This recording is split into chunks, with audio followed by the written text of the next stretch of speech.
What's up? So it's been a little while since we talked last. I think the last update was sometime during the summer. It's now the middle of winter, so it's been a few months, and I'm excited to jump right back into this update. So let's get going. So the last time that I talked to you guys was actually right here in the same parking garage.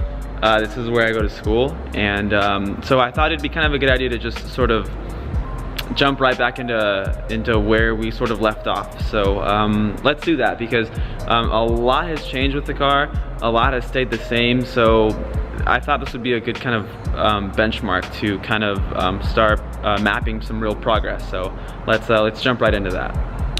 So we're I'm gonna pull out my stool here and we're gonna get going. Because last time I got pretty tired of standing. If anyone doesn't own a little working stool, I suggest that you get one, because it is the coolest thing ever. Get comfy so we can start chatting. So here we go. This is it. There she is. This is your 6-month update on my 2007 Grand Prix White Honda S2000. I hope you're excited, so let's jump right into it. Like I said, some stuff has changed, some stuff has remained the same. So I figure I'll do another walk around just to kind of create that baseline that I was talking about earlier. And then we'll kind of go from there and we'll talk more about the details. So let's look at how the car sits right now. So I guess why don't we talk about what's stayed the same. So as you can see, same front end, same factory front lip that we have installed. That hasn't changed. Headlights are actually looking a little bit more dingy than they did before, but we'll talk about that in a second. Same wheels and tires, so same factory setup, wheels, and I've got Pilot Super Sports all the way around. Super great tire, we'll also talk about that a little bit later. So the biggest change that you'll notice right away is the factory hardtop that I have installed. We'll talk about that in a second as well. I've actually owned that hardtop for like 4 or 5 years. So I pulled it off of my first S2000 that owned for a long time, learned everything I know about the car, or the platform on that car. Really great car, but I decided to keep the hardtop because I wanted to color match it to whatever my next car is. Same rear end, as you can see. Taillights still the same, still rocking the factory exhaust. Some people really, just jump into different exhaust systems, and people are just like, boom, exhaust. But I really like the factory exhaust, and if we kind of zoom into how it sits, fits the curvature of the bumper, I don't know. I think it looks really, really good. So I do have plans for an aftermarket exhaust, but we'll talk about that maybe in a different video.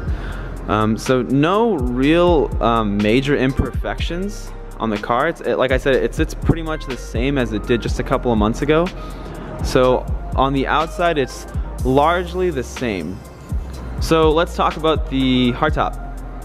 So like I said earlier, I've owned this hardtop for a couple years, pulled it off my first S2000, and yeah, I was storing it at a friend's house, and I ended up not being able to store it there anymore. So I had to take it back and install it because I have nowhere to really put this thing. Yeah, so thankfully it's not red or like some insane color that would look twice as bad on the white. I've been pretty bad about getting it wrapped or paint matched or anything, because I wasn't really sure as to what I wanted to do. But now that I'm starting this back up, maybe you guys can help me figure that out. It's got a huge rear window, which is the biggest bonus of a factory hardtop.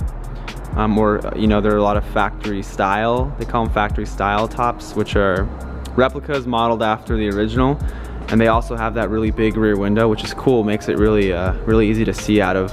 Super great at night and for parking and stuff too. So that's pretty much it for the exterior. Nothing really else to talk about on the outside looks wise.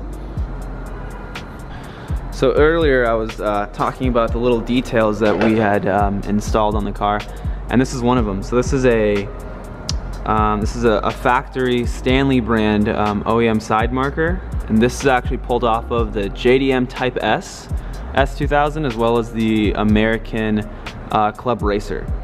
So this is like a classic JDM thing to do, is, you know, the clear diffusers sometimes in the headlights, or clear side markers, clear corner lights.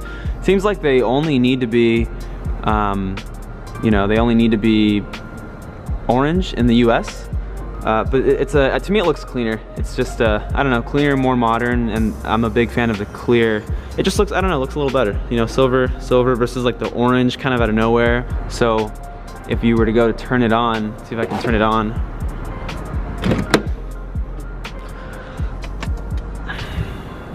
Yeah, so they light up clear.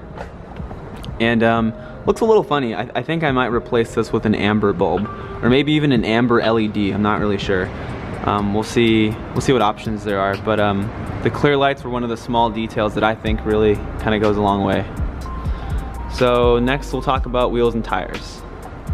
So these are my Michelin Pilot Super Sport tires that came on the car when I bought it, and man, I love these tires. I cannot say enough good things about them. They're super confidence inspiring, really high performing, really predictable, great tire all the way around. Would recommend. These have seen a pretty good amount of use now. I've probably clocked around 10,000 miles on them or so since I've had them installed, and man, they're even, so let's see, they're getting a little, I mean, they got some life left. Let's see if you can see that. Yeah, I mean, so they got a little bit of life left, I would say, and they're really great tires, man. Gosh, they just do so well. I think so I drove recently on some new all seasons, and I mean, this is a more well-rounded tire than an all season, I think, but it's I mean, it was crazy. I mean, they were brand new tires, and they weren't nearly as good as these. I think they were a set of Hancooks. I'm not super sure which ones. But yeah, these, man, good tires for the win. Only thing I would do different is I wish I could bump up this tire size. I think the factory wheels support up to a 255 in the rear and a 225 in the front, so you can get a little, there is a little bit more width to be had on these factory wheels. But really good. I also may or may not have some new wheels on the way, so stay tuned for that. Next is brakes, actually. So we have the same brake setup that we had when I bought the car. Haven't done anything, haven't even bled them, haven't done a darn thing to them. So let's see, I think we had Brembo slotted blanks in the back, stop tech pads, and I think we had OEM rotors and pads in the front. And still, I mean, doing really well, man. No squeaking, nothing like that. Even on cold mornings, they still do really well. So maybe I might be upgrading them soon in the future. It's hard to say. They you know, the car still stops on a dime, so might not cross that bridge until I have to. Cool, so I guess we'll talk really quickly about just kind of some imperfections that I've sort of been monitoring. So as you can see, the passenger side headlight has developed some condensation. So this is on the inside of the light, which is actually really typical of these cars. The factory seal on the headlights just, I mean, you know, is sort of a hit or miss depending on your climate, depending on, you know, how you store your car. The rubber seal around them tends to expire, and then it lets moisture and condensation in on the inside of the lens. So fixing this is pretty involved. I think a lot of people opt to just replace them. So we'll see. I might make a video on fixing these, or I might replace them. Not super sure yet. Some other annoying things that I haven't tended to yet. So I've got these little chips here that I pulled off of a spoiler that came on the car when I bought it. Have not fixed them yet, but I'm gonna touch these up pretty soon, so stay tuned for that. We've got a little bit of like oxidation right here. Maybe if I can focus in on that. Again, not a big deal at all. This, you know, this is really the smallest thing ever, but just little imperfections that I want to tend to here pretty soon. So I think it's probably a good time to jump into the interior now.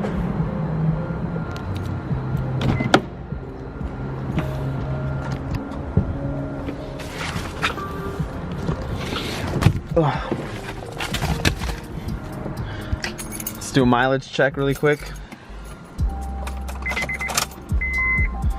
Boom, 103,000 miles. Yeah, so I ran over 100K on this car pretty recently, and man, nothing but good things to say. No problems whatsoever. Still got these burnt bulbs up there, as you can see. So that's another one of those imperfections that I'll be addressing here pretty soon. Everything else is pretty much the same. Same head unit, same shift knob even. I think that's like probably one of the first things people go about changing is like a new shift knob. But like I said, I mean, man, I'm pretty picky. I didn't want just some random heavy shift knob on there. So I'll talk about that maybe in a future video, but I do plan on changing this guy. Alright, so that's just about everything I got for you guys, I think. So a little redundant if you watched the last video, but I thought it'd be a good place to kind of set a benchmark so that we can start tracking some real progress. So if you're interested, stick around, and I'll see you guys here pretty soon. Peace.